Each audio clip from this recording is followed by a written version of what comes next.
नमस्कार, मैं हूं संजीव श्रीवास्तव। आप देख रहे हैं 4 PM news network.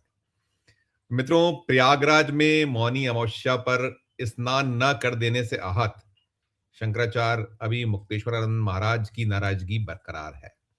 Basant Panchami पर जो एक और स्नान आज होना था, उस पर भी उन्होंने वो जो स्नान नहीं किया और वो अड़े हुए हैं कि जब तक सरकार की ओर से, खासकर उन्होंने सीधे कहा था कि योगी आदित्यनाथ स्वयं आए और स्नान करवाएं, उन्हें ले चले ससम्मान, तो मामला मसला सुलझा नहीं है बल्कि उलझता चला जा रहा है। और वे अड़े हुए हैं कि माफी मांगने के बाद ही स्नान करेंगे। और अभी तो फुटपाथ जो है, जिसको उन्होंने अपना शरण गाह बना रखा है, स्थली बना रखा है, वहीं डटे हुए हैं।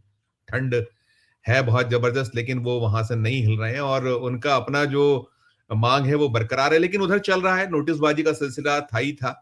और इन सब के बीच जब योगी आदित्यनाथ ने एक और, कह सकते हैं कि बड़ा फाउल, वो काल नेमी जो कह गए, तो उसके बाद और ये तकरार बढ़ गई है। और तकरार ऐसी बढ़ी है कि स्वामी अभी मुक्तेश्वरानंद महाराज ने उसका तल्ख तीखा जवाब दिया और पूछा है कि योगी स्पष्ट करें कि कौन है काल नेमी। और ये मसला, ये मामला भारतीय जनता पार्टी और उनके जितने भी अनुषांगिक संगठन हैं, सबके लिए एक गले की हड्डी तो बना। और ये तो चल ही चल रहा है। इन सब के बीच उभर कर आ गया है कि वहां जो योगी सरकार है, उसमें दो फाड़ जैसे भी हालात हैं, क्योंकि डिप्टी सीएम जो केशव मौर्य हैं, वो तो कहीं ना कहीं ये जो शंकराचार्य अभी मुक्तेश्वरानंद महाराज उनके साथ खड़े नजर आए, उन्होंने बहुत साफ शब्दों में कहा है कि एक तो शंकराचार्य बताया है और साथ में वही आग्रह अपील की है कि आप स्नान करिए। लेकिन स्नान वाला मामला अभी सुलझा नहीं है और वो कहीं ना कहीं एक अपनी मांग पर अडिग हैं। और इसमें यही है कि अब तक जो आला कमान है, दिल्ली है, बड़े नेता हैं, वो कहीं ना कहीं खामोश बने हुए हैं। लेकिन केशव मौर्य का आगे आना, ये माना जा रहा है कि बिना दिल्ली के इशारे पर तो कतई नहीं हुआ होगा। यानी हम कह सकते हैं कि ये पूरा मामला जिस तरीके से मौनी अमावस्या से आज बसंत पंचमी है, 5वां दिन है, और जो स्वरूप, जो दृश्य निकलते रहे, दिखते रहे, और योगी आदित्यनाथ का अपना अंदाज, लेकिन कहीं ना कहीं वो जो दिल्ली की आंखों का एक किरकिरी माने जाते रहे हैं, तो वो लग रहा है कि बिल्कुल ही अलग थलग वाले हालात हैं। तो ये मसला है, ये मामला है। और उधर जो 5 राज्य विधानसभाएं हैं, चाहे वो पश्चिम बंगाल हो, तमिलनाडु हो, केरल हो, पुडुचेरी हो, 5 जो विधानसभाओं के चुनाव को लेकर अब जान फूकने का क्रम है। और प्रधानमंत्री नरेंद्र मोदी तो जो दक्षिण है, दक्षिण में कमल खिलाने की कोशिश कर रहे हैं। और वो, हाँ, वो बीता बहुत लंबा वक्त रहा है, लगातार लगातार वो जो कोशिशें परवान नहीं चढ़ी हैं। अलग अलग हिंदी भाषी जो राज्य है, वहां तो भारतीय जनता पार्टी ने जो अपने डेने थे पसारती चली गई। लेकिन वहां है, और वहां जो कोशिशें हो रही, तो वहां बहुत सारे रोड़े भी हैं। अभी प्रधानमंत्री जी केरल और तमिलनाडु के दौरे पर हैं, और वहां जो निकला हुआ है कि जान फूकने का प्रयास। लेकिन कितनी ये कोशिशें परवान चढ़ेंगी, रंग लाएंगी, ये भी है। और बाकी अन्य मसले हैं, एक ये है ही है जिस मसले पर हम बात कर रहे हैं, अभी मुक्तेश्वरानंद महाराज चलेंगे। ये 2 बजे की डिबेट होती है, जोड़ेंगे अपने खास मेहमान जो हर दिन मिलते हैं हम लोगों से, जुड़ गए हैं, प्रोफेसर अखिल स्वामी। अखिल सर, बहुत बहुत स्वागत आपका। अखिल सर, आगे बढ़ूं इसके पहले मैं जरूर, वो जो मैंने कहा कि कहीं दो फाड़ जैसी हालात है, उत्तर प्रदेश के डिप्टी सीएम का एक बयान है, हम सोचते हैं उसको देखा जाए, फिर मैं आपसे शुरुआत करूंगा। ये देखिएगा, ये बयान सुनिएगा। के चरणों में प्रणाम करते हैं, प्रार्थना करते हैं, स्नान करें। सर, उनका आरोप है कि मतलब हमको निशाना बना करके, नहीं, जिन लोगों ने भी किया है उसकी जांच करके, जो उनकी जांच करके, जो भी किसी भी पूज्य संत आचार्य को, शंकराचार्य जी को, किसी भी संत का भी अनादर हमारे यहाँ करने का वो नहीं है। अगर कोई ऐसा किया होगा, जांच करके कार्रवाई करेंगे। लेकिन उनके जो भी ऐसा किया है उसकी जांच करके कार्रवाई करेंगे। लेकिन अभी पहला ये है, भगवान शंकराचार्य जी के चरणों में प्रार्थना करता हूँ कि वो अपना जो भी विरोध है उसको समाप्त करके संगम स्नान करके मेले कराने में जो है उससे बात हुई है, उसका समाधान बातचीत करके कर लेंगे। धन्यवाद। मतलब ये मसला है, वो अपील कर रहे थे अखिल सर। और कहीं ना कहीं ये हम मानते हैं कि केशव मौर्य अपने स्तर पर तो ये नहीं कहीं होगा, कहीं ना कहीं इशारा तो दिल्ली का होगा या जो भी इसके पीछे है। लेकिन उधर वो योगी तो वैसे ही है, जो उन्होंने कालनेमी कह के इस मसले को और तूल दिया। तो ये जो अलग अलग धड़े, अलग अलग सी स्थिति है, पहली टिप्पणी आपकी, इसको कैसे देखें, कैसे लें इसको? जय संविधान। देखिए, ये स्वामी जी ने, अति मुक्तेश्वरानंद जी ने स्पष्ट कर दिया कि मैं तो स्नान नहीं करूंगा, लेकिन मेरा असली मुद्दा जो है गौ हत्या है। और देखिए, गौ हत्या के मामले में पूरा देश एकजुट है, सारे सनातनी एकजुट हैं, और गौ हत्या नहीं होनी चाहिए देश के अंदर। और भारतीय जनता पार्टी के नेता, बड़े बड़े नेता जैसे कत्लगाह के मालिक बने हुए हैं, और एक्सपोर्ट में, गौ मांस के एक्सपोर्ट में हम सेकंड नंबर एक्सपोर्टर बन गए हैं विश्व के। और पिछले 11 साल में सबसे ज्यादा बढ़ा है, स्वामी जी का विरोध उसके मामले में है नंबर 1। उन्होंने कहा व्यक्तिगत मामले छोड़ दीजिए, असली मुद्दा यह है। और यह भी उन्होंने कहा, उन्होंने तो नहीं कहा लेकिन जो सोशल मीडिया में चीजें आ रही हैं, चारों शंकराचार्य 10 मार्च को दिल्ली में इकट्ठा होंगे, और यही उसी प्रकार की चीज होगी जैसे करपात्री जी महाराज के साथ हुई थी। आप देख लीजिएगा, दिल्ली की एक एक सड़क, एक एक गली, एक जगह पैर रखने की जगह नहीं होगी।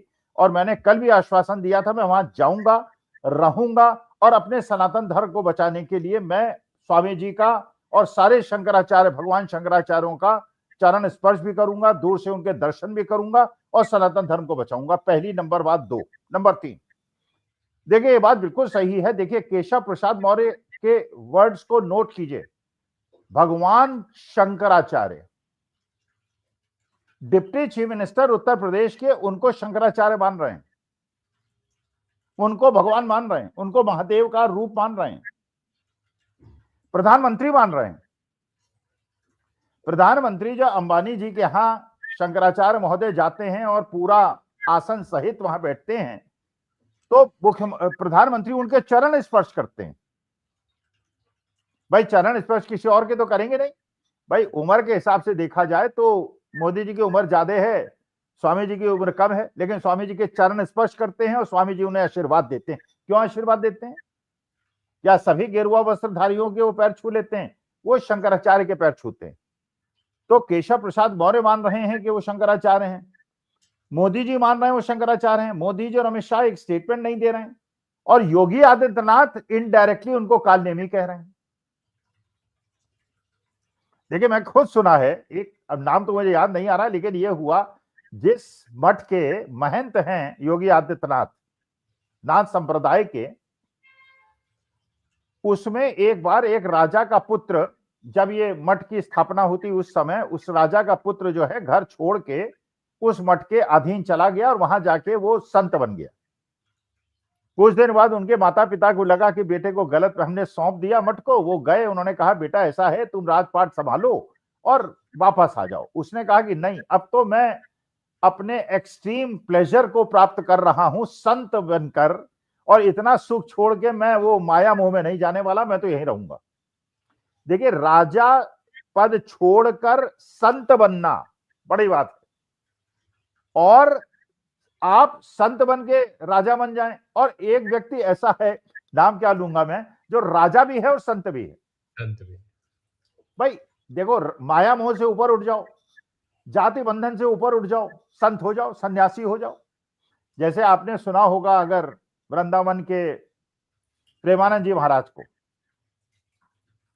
प्रेमानंद जी महाराज मतलब असली संत हैं मेरे हिसाब से। मैं भक्त किसी का नहीं हूं, सुनता सबको हूं, और मुझे लगता है वो असली संत हैं। एक एक ऐसी ऐसी बातें करना, और जो कहते हैं वो बिल्कुल सच बात है। भाई देखिए, अगर हम सारे समय, जब भी हमारे पास समय हो, राम राम कहते रहें या राधे राधे कहते रहें या कुछ भी शिव शिव कहते रहें, तो हमारा दिमाग उल जलूल चीजों में नहीं जाएगा।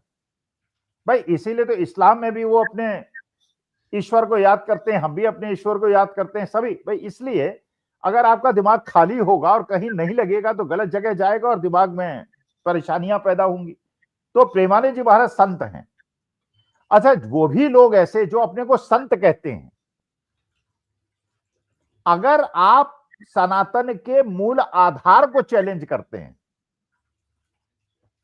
देखिए मुझे राजनीति से कोई लेना देना नहीं, कांग्रेस क्या करे, सपा क्या करे, बीजेपी क्या करे, मोदी जी क्या करें, आदित्यनाथ क्या करें, आई डोंट केयर। लेकिन मेरे को सनातन धर्म से प्यार है, और सनातनी हूं मैं, गर्व से कहता हूं मैं सनातनी हूं। और जिस प्रकार का आघात इस बार हुआ है, और जिस प्रकार से शंकराचार्य भगवान को जिस प्रकार से अपमानित किया जा रहा है, और एक नोटिस दिया, बैक डेट में दूसरा नोटिस दे दिया। जब शंकराचार्य महोदय के लोग गए वहां पे उसका जवाब देने 24 घंटे के अंदर, तो वहां कोई अधिकारी लेने के लिए मौजूद नहीं था, उनको चस्पा करना पड़ा। आप क्या समझते हैं हमारे शंकराचार्य भगवान जो है आपके सामने झुक जाएंगे? संत झुकते नहीं है, संत बिकते नहीं है, और हम उनको झुकने भी नहीं देंगे। और योगी आदित्यनाथ, मैं कहता हूं अगर मान लीजिए मैं योगी आदित्यनाथ की जगह होता, मान लीजिए, और मैं समझता कि मेरे खिलाफ षड्यंत्र हो रहा है दिल्ली से, बड़े बड़े दोनों नेता एक शब्द नहीं बोल रहे हैं, बिल्कुल बिल्कुल चुप्पे धार के बैठे हैं, और केशव प्रसाद मौर्य मुक्तेश्वरानंद जी को भगवान कह के, शंकराचार्य कह के संबोधित कर रहे हैं। इसका माने वो योगी आदित्यनाथ को चैलेंज कर रहे हैं, और योगी आदित्यनाथ उनके जाल में फंस रहे हैं।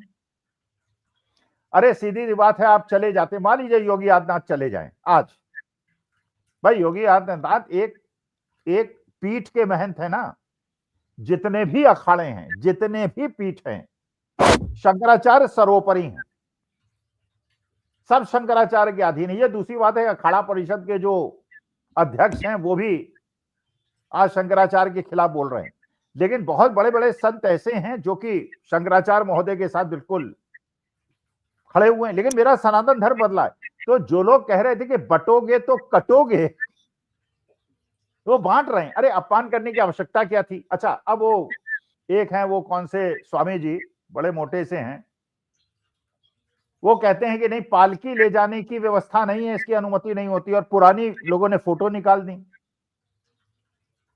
उनकी पुरानी फोटो निकाल दी। तो सर एक और वो पहुंच गए थे कहीं के, जो है शंकराचार्य जी उन्होंने पैदल जाके किया, जो वो हम कहते हैं ना कि जो अलग अलग जो है, जो सरकार आश्रित जो कुछ लोग हैं, इस तरीके का भी एक कुछ निकला। वहां एक संत पहुंचे और उन्होंने किया, और देखिए हमने ये कर दिया, और गोदी मीडिया दिखा रहा था उसको, जो आप कह रहे हैं। नहीं, तो उसमें वो पता चला कि वो उनके पास कार की फ्लीट है, बिल्कुल वहां गंगा में डुबकी लगा रहे हैं, और पीछे उनकी कार की फ्लीट है, ऑडी गाड़ी उनकी खड़ी हुई है।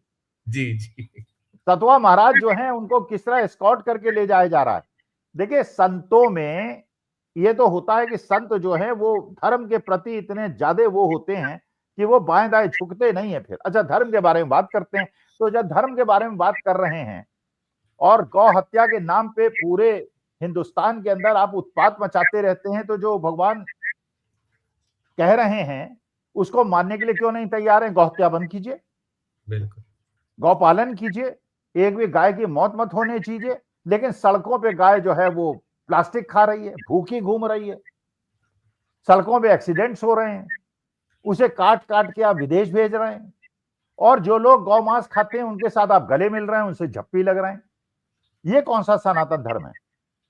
देखिए, सनातन धर्म के मूल्य जो हैं हमारे, उस पर आपको वापस आना होगा। इस देश के अंदर चाहे वो क्रिश्चियंस हो, चाहे मुसलमान हो, चाहे कोई धर्म को किसी जाति के रहने वाले हैं, हमारे सब भाई हैं। वसुधैव कुटुंबकम हमारा आधार है सनातन का। कहीं ऐसा तो नहीं कि जातिवाद में योगी आदित्यनाथ इतने ज्यादा उलझ गए हैं कि ब्राह्मणों का अपमान करना। अरे ब्राह्मण बेचारा क्या कर रहा है? पूजा पाठ ही तो कर रहा है ना वो।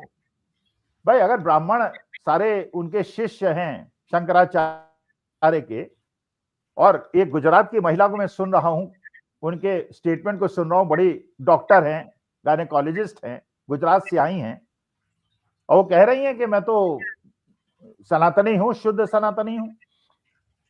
अरे आप अगर उनका सम्मान कर लेते तो आपका क्या घट जाता? लेकिन क्योंकि आपने अपने महामंडलेश्वर खड़े कर दिए हैं और आप शंकराचार्य को धता बताना चाहते हैं, पद्मश्री और पद्म विभूषण उन लोगों को दे दिया है, और शंकराचार्य को नीचे बता। धर्म के मामले में मोदी जी ऊपर हैं या शंकराचार्य ऊपर हैं?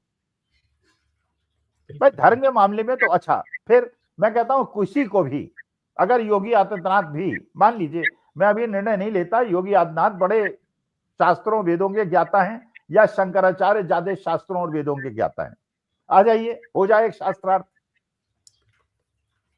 एक तरफ हमारे अच्छा, अब सबसे बड़ी बात, जगन्नाथपुरी के शंकराचार्य ने भी क्लियर स्टेटमेंट दे दिया है, और सबसे ज्यादा श्रद्धा भाव पूरे हिंदुस्तान में अगर किसी का है और सबसे ज्यादा ज्ञानी व्यक्ति कोई है तो जगन्नाथपुरी के शंकराचार्य हैं।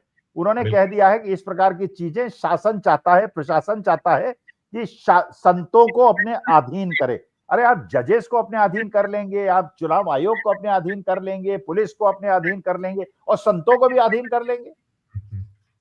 तो जिनको आप अधीन कर लेंगे वो संत नहीं होंगे, वो सन्यासी नहीं होंगे। आनंद मठ पढ़ी होगी ना? जी हाँ, जी हाँ। अरे संत और सन्यासी जो है ये अपने पिंड दान करा के सन्यासी बनते हैं, घर लौट के नहीं जाते। तो जिसने अपना पिंडदान कर दिया उसे जीवन और मृत्यु का क्या लेना देना। प्रेमानंद जी महाराज को सुनिए, 20 साल से उनकी दोनों किडनियां फेल हैं, लेकिन उनके चेहरे पे कष्ट नहीं। कहते हैं हाँ जब होता है डायलिसिस तो बहुत ज्यादा पेन होता है, लेकिन कभी भी ऐसा नहीं हुआ कि उन्होंने अपने भक्तों को दर्शन नहीं दिए और 2 घंटे उनको एड्रेस नहीं किया। एक बार खाना खाते हैं और चेहरे में हमें खुशी, हंसी, ये संत स्वभाव है। और रामदेव वहां पहुंच गए। अरे यार वो रामदेव अपने को संत कहते हैं, मैं उनका अपमान नहीं कर रहा हूं, लेकिन संत में और कह रहे क्रोध नहीं आना चाहिए संत को। और जब रामलीला ग्राउंड में पुलिस आई थी तो सलवार सूट पहन के औरतों का भाग गए थे। और बदहवासी, अरे इतनी बदहवासी संतों में नहीं होती है। यहाँ तो हमारे साधारण कार्यकर्ता भी समर्पण कर देते हैं, पुलिस गाड़ी में जाते हैं तो हड़बड़ाते नहीं है। हड़बड़ाहट इतनी ज्यादा। अब क्या उन्होंने किया, कैसे किया, ये सोच के कि दाढ़ी इतनी बड़ी बड़ी है तो भी सलवार सूट पहन के कैसे भागेंगे, ये खैर उनकी अपने विवेक का प्रश्न है। लेकिन शंकराचार्य महोदय का अपमान सनातन धर्म का अपमान है और इन लोगों से हम सनातनी इस बात का प्रतिशोध लेंगे। बिल्कुल।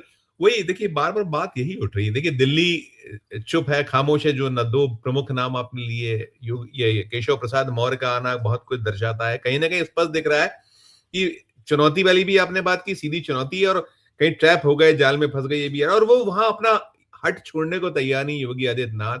वो अपना जो सत्ता का एक कहीं अहम है, गुरूर है, नशा है, वो छोड़ने को उन्होंने कहा था। देखिए उन्होंने जो कहा था, मैं रिपीट करता हूं, हमने कल भी देखा था क्या कहा था, कालनेमी वाला बयान, और उसके बाद जो इनका बयान आया है अभी मुक्तेश्वर महाराज का, देखता हूं फिर मैं सवाल देखिए।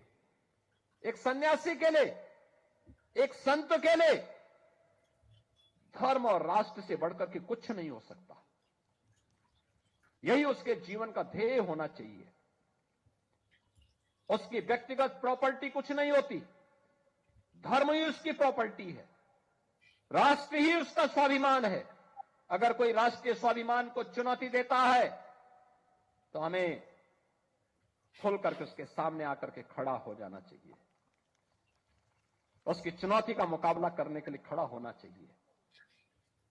कोई धर्म के खिलाफ आचरण करता है, क्योंकि ऐसे तमाम कालनेमी होंगे जो धर्म की आड़ में सनातन धर्म को कमजोर करने की साजिश रच रहे होंगे। हमें उनसे सावधान होना होगा, उनसे सतर्क रहना होगा। ये था, ये जवाब उनका ही आया था। ये देखिए अभी मुक्तेश्वर महाराज जी ने जो कहा, ये सुनिएगा। जिसको आप लोग साधु संत कहते हो, हम तो हुमायूं का बेटा अकबर कहते हैं, हम तो औरंगजेब कहते हैं, ये नहीं है हिंदू कहने के लायक। ये मंदिर तोड़ने का समर्थन करने वाला आदमी है। 150 से ज्यादा मंदिर तोड़ दिए गए, एक शब्द नहीं निकला इसके मुंह से, इसलिए कि इसकी मुख्यमंत्री की गद्दी ना चली जाए। मुख्यमंत्री की गद्दी को महत्वपूर्ण समझने वाला पौराणिक मूर्तियों के सामने क्या हिंदू हो सकता है? वो सत्ता लुलूप है, वो हिंदू नहीं है। हिंदू नहीं है। अब ये अखिल ये सारा कुछ है, ये सीन की ये सारा कहना पड़ रहा है कि हुमायूं का बेटा, और आप उन्हें कालनेमी बता रहे हो। पूछ रहे थे, इसके आगे भी था कि भाई या तो स्पष्ट करें कालनेमी किसे कह रहे हैं। ये कैसा है वो जो कह रहे हैं कि सनातन पहले है हमारे लिए प्रमुख है। आप अपने ही धर्म, अपने ही उसका पूरी तरीके से माहौल उड़ाते नजर आ रहे हैं। आप एक उस सत्ता के जो आपके पास में है उसके कहीं आपको जो गुरु है उसमें चूर है। प्रतिक्रिया नहीं, देखिए आप भी मेरे ख्याल से शायद मूर्ति पूजक होंगे, मुझे नहीं पता। मैं तो मूर्ति पूजक हूं, और हमारे यहाँ मंदिर का जैसे स्थापना हमारे घर के अंदर है, और जिस प्रकार से हमारी पत्नी उनका भगवान का स्नान कराती हैं, और जैसे दूध से उनको नहलाती हैं, 2-2 घंटे उनको साफ करती हैं, चमकाती हैं, फिर उन्हें वस्त्र पहनाती हैं। लोग हो सकता है दूसरे धर्म के जो सनातन धर्म को न मानने वाले या मूर्ति पूजक ना हो, इसको पागलपन कहें, लेकिन हम ठीक है, हमारा धर्म है और हमने ये अपने पूर्वजों से सीखा, हम ये करते हैं और हमें उसमें आराम मिलता है, हमें उससे आनंद, गायत्री मंत्र पढ़ने से हमें आराम आता है, हनुमान चालीसा पढ़ने से आनंद आता है, हम वो करते हैं। अब प्रश्न ये उठता है कि आप क्यों औरंगजेब को कहते हैं कि औरंगजेब दुष्ट आदमी था? चलिए, वो जमाना तो ऐसा था जब राजे रजवाड़े हुआ करते थे। अच्छा, मान मर्दन करने के लिए मराठे भी दूसरे राजपूत राजाओं के साथ, राजपूत राजा भी मराठा, मतलब उस जमाने में धर्म का मामला नहीं होता था, क्योंकि महाराणा प्रताप की सेना में भी मुसलमान थे, शिवाजी के छत्रपति शिवाजी की सेना में भी मुसलमान थे और अकबर की सेना में भी हिंदू थे।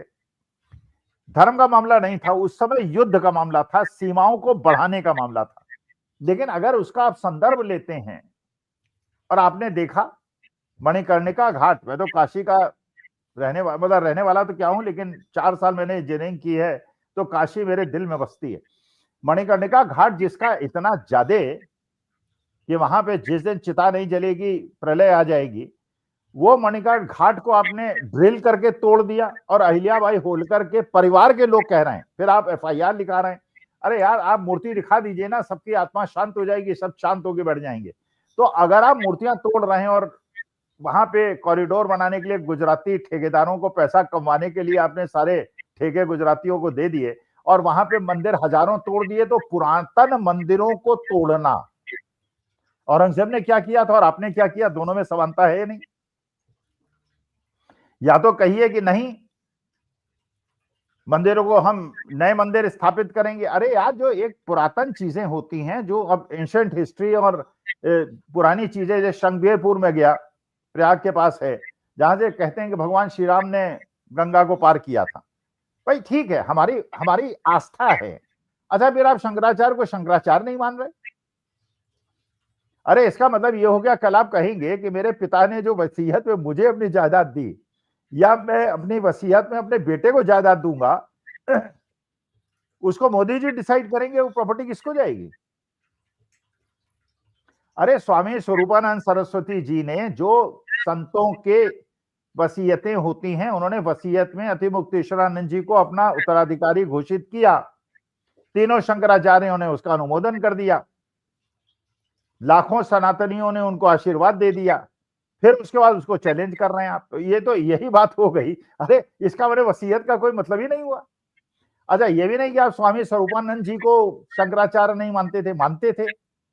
आप अतिमुक्तेश्वरानंद जी को भी शंकराचार्य मानते थे, तभी तो चरण स्पर्श आपने किया, तभी तो मुकेश अंबानी जी ने उनको बुलाया। क्या सारे संतों को बुला लिया था पूरे हिंदुस्तान के? नहीं बुलाया था ना। चांदी के आसन पे किसको बिठाया था? शंकराचार्य महोदय को बिठाया। सारे संत आए थे क्या? ये जो पद्म भूषण और पद्म भूषण वाले संत हैं, इनको अंबानी जी ने बुलाया था क्या? अच्छा, उनको कितना आदर सम्मान मुकेश अंबानी ने दिया, क्यों उनके चरण स्पर्श किए? नीता अंबानी जी ने, उनके पूरे परिवार ने अतिमुक्तेश्वरानंद जी के चरण स्पर्श क्यों किए? अगर वो कालनेमी थी तो कालनेमी के नाम पर आप सत्ता में बैठे हुए हैं और अपने को संत कहते हैं। मैंने ये कैसे हो सकता है भाई? आप फकीर भी हैं और राजा भी हैं, संत भी हैं, आप राजा भी हैं। अच्छा, उसके बाद जातिवाद को आप फैलाते हैं, आप ब्राह्मणों का अपमान करते हैं। चाणक्य की आप याद नहीं करते कि चाणक्य का अपमान हुआ था तो पूरा मगध वंश का नाश कर दिया था उन्होंने, और ब्राह्मणों की भी बुद्धि को बलिहारी है, तभी भी वो योगी आदित्यनाथ के पीछे लगे हुए हैं। झोपड़ियां जलाई जा रही हैं, पीटे जा रहे हैं, दुकानें तोड़ी जा रही हैं, मकान तोड़े जा रहे हैं, उनकी शिखाएं नोची जा रही हैं, उनको जमीन तोड़े जा रहे हैं। वो ये कहते थे एआई जनरेटेड है पूरी, ये जो जल रहा है, वो जो आपने एफआईआर की बात की, एआई जनरेटेड कहते हैं, नहीं देखते वो मूर्तियों का मणिपुर ने कहा, उन्होंने कहा कि एआई जनरेटेड है वहां पे। ऐसा है भाई, हो सकता है, अगर है, मान लीजिए, मगर मान लीजिए मेरे पे कोई आरोप लगाए कि आपने मेरे घर से ये मूर्ति उठा के ले गए और इस आपने इसको तोड़ के ले गए। अरे मैं उस मूर्ति को दिखा दूंगा, मैं मूर्ति दिखा दूंगा ना। अगर मूर्ति पूरी है तो मैं सही, और टूटी है तो वो सही। तो वहां पे अहिल्याबाई होलकर जी की, जिनका मैं बहुत ज्यादा सम्मान करता हूं, पहले भी मैं बता चुका हूं, मैंने हिंदुस्तान के करीब करीब सारे मुख्य स्थानों का भ्रमण किया है और सबसे ज्यादा कूल वाइब्रेशन अगर मुझे कहीं आई थी तो अहिल्याबाई होलकर जी का इंदौर में जो उनका जहां वो आसन में विराजमान होती थी, दिए जले हुए थे और बिल्कुल कूल वाइब्रेशन, मुझे लगा स्वर्ग में आ गया मैं। कारण इतनी न्यायप्रिय राजा थी, रानी थी वो, और सामान्य परिवार की थी। जी हाँ, जी हाँ। लेकिन उन्होंने ऐसा न्याय दिया था जो राजा से एक्सपेक्टेड है। आप उनकी मूर्ति दिखा दीजिए, जी, जी। जितनी पुरातन मूर्तियों को तोड़ा हुआ बताया जा रहा है उनको दिखा दीजिए ना भाई। अगर राफेल के बारे में चाइना कह रहा है कि हमने तोड़वाए, अमेरिका कह रहा है कि 6 टूटे, हम कह रहे हैं कि नहीं टूटे, हम तो भारत सरकार की बात मानते हैं। अगर उनको झूठा दिखाने के लिए जब फ्रांस गवर्नमेंट कह रही है कि हम अपने रिप्रेजेंटेटिव भेज के सारे राफेल को गिन लेंगे, गिनवा दीजिए। अगर पूरे हैं तो वो झूठे, नहीं पूरे हैं तो हम झूठे। लेकिन नहीं, हर चीज में चुप्पी है, हर चीज में चुप, किसी में नहीं बोलेंगे। बिल्कुल। लोग सीवर का पानी पी के मर जाएंगे, नहीं बोलेंगे। अब एक और खबर आपने सुनी होगी गुजरात की। एक टंकी थी 70 साल पुरानी पानी की और अच्छी खासी चल रही थी। अच्छा, उसमें क्या हुआ, गुजरात सरकार को लगा यार ये पैसा कमाने का माध्यम है। उन्होंने, बीजेपी के एमएलए, उन्होंने अपना षड्यंत्र किया और उसमें जेसीबी चढ़वा दी ऊपर टंकी की, उसको तोड़वा दिया। पहले तो ये रिस्क, जेसीबी को चढ़वा दिया, टंकी टूट गई वो। अब उसमें 27 करोड़ रुपए में एक पानी की टंकी बनके तैयार हुई। 27 करोड़। जी जी जी जी, मैंने अच्छा, जैसे ही उसमें पानी भरना शुरू किया वो ढह गई। गुजरात मॉडल है, गुजरात मॉडल। अरे यार, अंग्रेजों के जमाने के और कांग्रेस के जमाने के पुल नहीं धस रहे हैं, सब मोदी जी के जमाने के धस रहे हैं। और वो एआई जनरेटेड वो फोटो चला चला के टोक्यो की, क्योटो की वो सड़कें दिखा दिखा के, मैं भी एक बीएचयू एसोसिएशन का पहले सदस्य था व्हाट्सएप में, वो दिखाने लगे साहब गोदोलिया में ऐसी दुकानें बन गई, ऐसे मकान बन गए, वो अपना कहीं टोक्यो पोक्यो से पकड़ लाए थे। मैंने कहा यार ये ठीक है, सड़क तो बन सकती है 2 साल में, ये मकान कैसे बन गए। अच्छा, मैंने फिर फोन किया अपने काशी के अंदर मित्रों को, मैंने कहा यार काशी विश्वनाथ के गोदोलिया में क्या सारी मकान ऐसे बन गए? कहे कुछ नहीं बने, वैसे हो बन भी नहीं सकते भाई। वहां कचौड़ी की दुकानें, वहां लवंग लता की दुकानें, वहां पकौड़ी की दुकानें, वही पुराने अपने मकान हैं, वही पुराने वो हैं, लेकिन एआई जनरेटेड।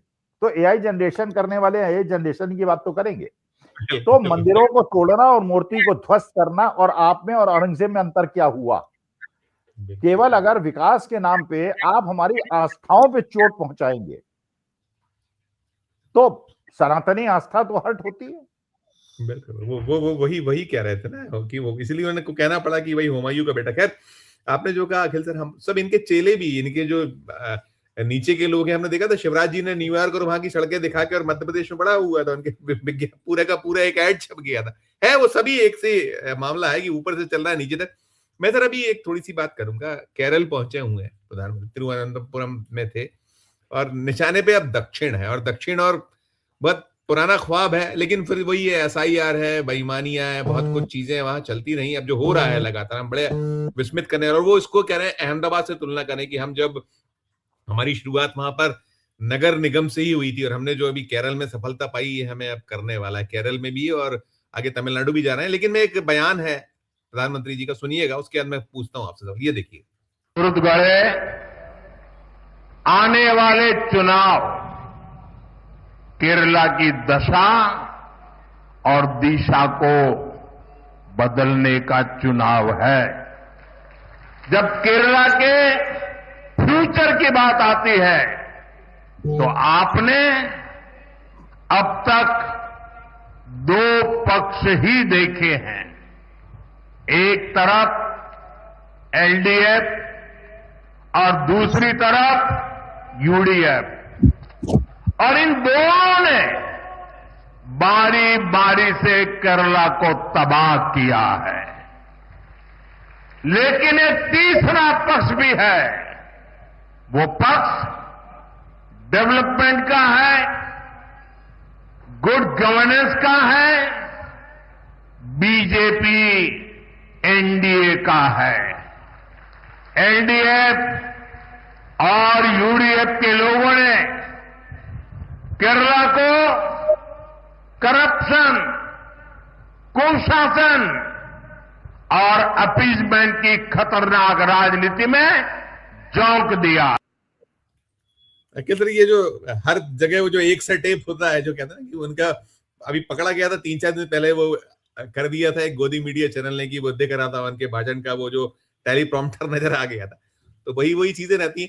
मतलब ये जो है दक्षिण तो बहुत समृद्ध है, खासकर अगर शिक्षा के मामले में तो बहुत प्रमुख पायदान पर है। यहां सब ये गिमिक्स चलेंगे? इतनी आसान है सब चीजें?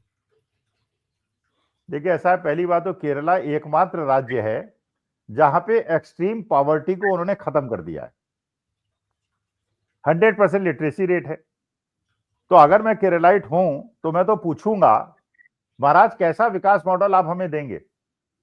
इंदौर जैसा देंगे जो पूरे हिंदुस्तान में 8 साल से सबसे स्वच्छ शहर घोषित किया गया है, जहां सीवर का पानी पी के 25 लोग मर गए, वैसा विकास मॉडल देंगे? या धार का विकास मॉडल देंगे, या गांधीनगर का विकास मॉडल देंगे, या मोरवी का विकास मॉडल देंगे, या अभी मैंने जो संदर्भ लिया 27 करोड़ की बनी हुई टंकी पानी भरते ही टूट जाए, वैसा विकास मॉडल देंगे? गुड गवर्नेंस, नो करप्शन, न खाऊंगा न खाने दूंगा, ये वो उसके वो है नजारे हैं। भाई आप ये बताइए ना, 27 करोड़ की टंकी, इसका माने उसमें बताया गया 40% कमीशन खाया गया है सर। 40%। यस। अच्छा सीवर का पानी, अच्छा लोग शिकायत करते रहे, 2.5 साल से शिकायत हो रही है कि इसमें एसिड की बदबू आ रही है, इसमें मटमैला पानी आ रहा है, कोई सुनवाई नहीं। इंदौर, धार और गांधीनगर, ये तीनों तो डबल इंजन सरकार है ना। तो क्या केरला के लोग जो पढ़े लिखे हैं तो ये नहीं पूछेंगे कि महाराज क्या जैसे उत्तर प्रदेश के अंदर हो रहा है वैसा ही वहां पे करेंगे आप? अरे केरलाइट जो हैं, और भाई देखिए वास्तविकता में लिटरेसी, इसीलिए तो लिटरेसी नहीं चाहते ये लोग, भारतीय जनता पार्टी वाले इलिटरेट चाहते हैं लोगों को। ये स्कूल बंद कर रहे हैं, कॉलेजेस बंद कर रहे हैं, इसीलिए बंद कर रहे हैं कि यार लोग इलिटरेट रहेंगे, 5 किलो अनाज देंगे, कभी कोई दंगा फसाद कराना होगा उनको 10-5 हजार रुपए देंगे, पढ़ाई लिखाई की जरूरत ही नहीं हो। फिर वो माननी ने कह ही दिया है, वो बनाओ क्या होती है वो, क्या वो फेसबुक और इंस्टाग्राम में जो डाली जाती है, आप रील बनाइए, रील बनाइए और पैसा कमाइए। बोले हमारे बच्चों को, अच्छा वो रील बनाते बनाते कभी बच्चे जो है ट्रेन से भिड़ जाते हैं, कभी गाड़ी से भिड़ जाते हैं, कभी पहाड़ से गिर जाते हैं, क्योंकि माननीय मोदी जी ने कहा है रील बनाइए पैसा कमाइए। तो पढ़ने लिखने की जरूरत नहीं है, रील बनाइए पैसा कमाइए, ये देश के प्रधानमंत्री कह रहे हैं। वो आपने पकौड़े बनाइए पैसा बनाइए। अब ये यार बजे हम बुजुर्ग लोगों को, अपने बच्चों को ये समझाना चाहिए जो बाबा साहब भीमराव अम्बेडकर ने सिखाया था। ज्ञान जो है वो शेरनी का दूध है, पियोगे तो शेर बनोगे। ज्ञान नहीं, पढ़ाई नहीं। तुम जो है बस इधर उधर करो। जय शाह साहब जो है वो आईसीसी के चेयरमैन बने। बिल्कुल नहीं, झोंकते रहिए आप, यही सब उसमें हम देख रहे हैं ना। आज हमारे यहाँ बड़ा अभी तनाव का माहौल बना हुआ है, धार में चल रहा है, भोजशाला में 1 से 3 का नाम हम 2:30 बजा है, 1 से 3 नमाज का टाइम है, अभी वहां है, और सुबह से तनाव की स्थिति। और तराना जो है क्षेत्र, वहीं उज्जैन, जहां मुख्यमंत्री हैं मध्य प्रदेश के, आते हैं जिस जिले से, उसी जिले की एक विधानसभा जो कॉन्स्टिट्यूंसी है, क्षेत्र है, वहां पर बहुत और हुआ या निकला है वहां पर कि विवाद आपसी, और उसको स्वरूप दिया कि विहिप के नेता को आपने मार दिया और वो कर दिया। तो इनको करना है। मैं कहता हूं ये आखिरी सवाल करूंगा आपसे कि ये जो उत्तर प्रदेश में जो कुछ चल रहा है, जिस तरह का भी दृश्य बना हुआ है, इसका पटाक्षेप कैसे होगा? क्योंकि योगी आदित्यनाथ तो कहीं अलग थलग पड़े, कुछ भी करें, वो अपनी धुन में है, अपने वो जो सत्ता का जो उनको कहीं एक मद है उसमें वो है, मदहोश सी स्थिति है। तो क्या इसका समअप कैसे होगा? ये केशव मौर्य ने किया, ये कुछ लगता है कि बीजेपी या संघ या कुछ इनकी तरफ से कुछ इसको पटाक्षेप करने का कुछ कोशिश हो रही है? ऐसे देखें, कैसे देखें, क्या है, क्या इसमें योगी आदित्यनाथ का क्या, अब इसका समअप कैसे होगा अंतिम? देखिए एक बार एक गुरु के 2 शिष्य थे। अच्छा दोनों शिष्य आपस में बहुत लड़ा करते थे। तो गुरु ने कहा कि ऐसा है, पैर दबाओ, एक को बायां पैर दे दिया, एक को दायां पैर दे दिया कि ये तेरा पैर, ये मेरा पैर, ये दबाओ। अच्छा अब वो गुरु को पता नहीं था, उस शिष्य एक एक लठ लाए, उसने दूसरे के पैर को लठ से तोड़ा, दूसरे ने पहले के, और गुरुजी के दोनों पैर टूट गए। देखिए, अब योगी आदित्यनाथ को पता चल गया है कि उनकी सत्ता जाने वाली है, क्योंकि सब लोग उनके पीछे पड़ गए, अमित शाह, मोदी जी और केशव प्रसाद मौर्य। तो वो कह रहे हैं बेटा मेरी जाए इसके पहले मैं ये व्यवस्था कर जाऊंगा, तुम्हारी भी चली जाए। तो ये शंकराचार्य पे आक्रमण करके, उनका अपमान करके उन्होंने कहा जो तुम्हारा हिंदुत्व का चोला तुमने पहना हुआ है, मैं तो क्या, मैं तो मठ वापस चला जाऊंगा। वे मठाधीश तो हैं वो, उनके फॉलोअर्स तो हैं, वहां भी आमदनी है, अच्छा खासा हिसाब किताब है, तो वो अपना चले जाएंगे गोरखपीठ पे। मोदी जी क्या करेंगे, अमित शाह साहब क्या करेंगे? तो अमित शाह ने और इन लोगों ने निपटा दिया है योगी आदित्यनाथ को, योगी आदित्यनाथ ने निपटा दिया भारतीय जनता पार्टी को। और सबसे ज्यादा जो इनका बड़ा सपोर्टर था ब्राह्मण, उस पे आक्रमण करके, क्योंकि देखिए कोई भी आप पूछ लीजिए ब्राह्मण से या हिंदू सनातनी से, शंकराचार्य के लिए अपमानजनक शब्द का उपयोग नहीं कर सकता, और जो अपमानजनक शब्द का उपयोग करे वो सनातनी नहीं होता। बिल्कुल बिल्कुल, तो कुल मिला के कि मैं तुम्हारा झोला उठवा के तुम्हें रुखसत करता हूं और वो कह रहे हैं तुम्हें मैं मठ भेजता हूं। लेकिन ये जो नूरा जो दोनों के बीच चल रही है, और क्लियर है कि अब एक दूसरे को कि तुम कितना मेरा नुकसान कर सकते हो, मैं तुम्हारा कितना नुकसान, इस तरह का भाव है। दिलचस्प है, निकलेगा आगे, हम लोग करते रहेंगे चर्चाएं। बहुत बहुत शुक्रिया, बहुत बहुत आभार अखिल सर, बहुत शुक्रिया। मित्रों, आप सुन रहे थे हमारी आज की चर्चा, और उत्तर प्रदेश में जो कुछ हो रहा है, अखिल सर ने उसको समअप किया, वो कि असल चीज क्या है। असल तो यही है कि कौन किसका ज्यादा नुकसान कर सकता है। यदि आप चाह रही है दिल्ली की योगी आदित्यनाथ को वापस मठ भेजा जाए, योगी आदित्यनाथ भी कहीं इस अंदाज में नजर आ रही कि नहीं आप तो भेजेंगे लेकिन मैं आपको भेज सकता हूं, ये कहीं दिख रहा है। अभी हमने देखा था जो पिछला 2024 था, उसी ने 240 पर टिकाया था। उत्तर प्रदेश ही एक बहुत बड़ा डेंट वहां से पड़ा था। तो है, अब ये जो है इस तरह का दृश्य, इस तरह की लड़ाई और आगे कहां तक जाएगी, सामने आता रहेगा, हम चर्चा करते रहेंगे। इस चर्चा में इतना ही। आपकी अपनी जो भी राय हो पूरी चर्चा को सुनने के बाद, तो हमारे वीडियो के कमेंट बॉक्स में जाकर अपनी टिप्पणी कीजिएगा, राय प्रकट कीजिएगा, और चर्चा अच्छी लगी हो तो चैनल को लाइक कीजिएगा, सब्सक्राइब कीजिएगा, ज्वाइन का बटन दबाइएगा तो हमारी हौसला अफजाई होगी। प्यार और इस्तेमाल रखिए और देखते रहिए 4 PM न्यूज नेटवर्क। धन्यवाद, नमस्कार।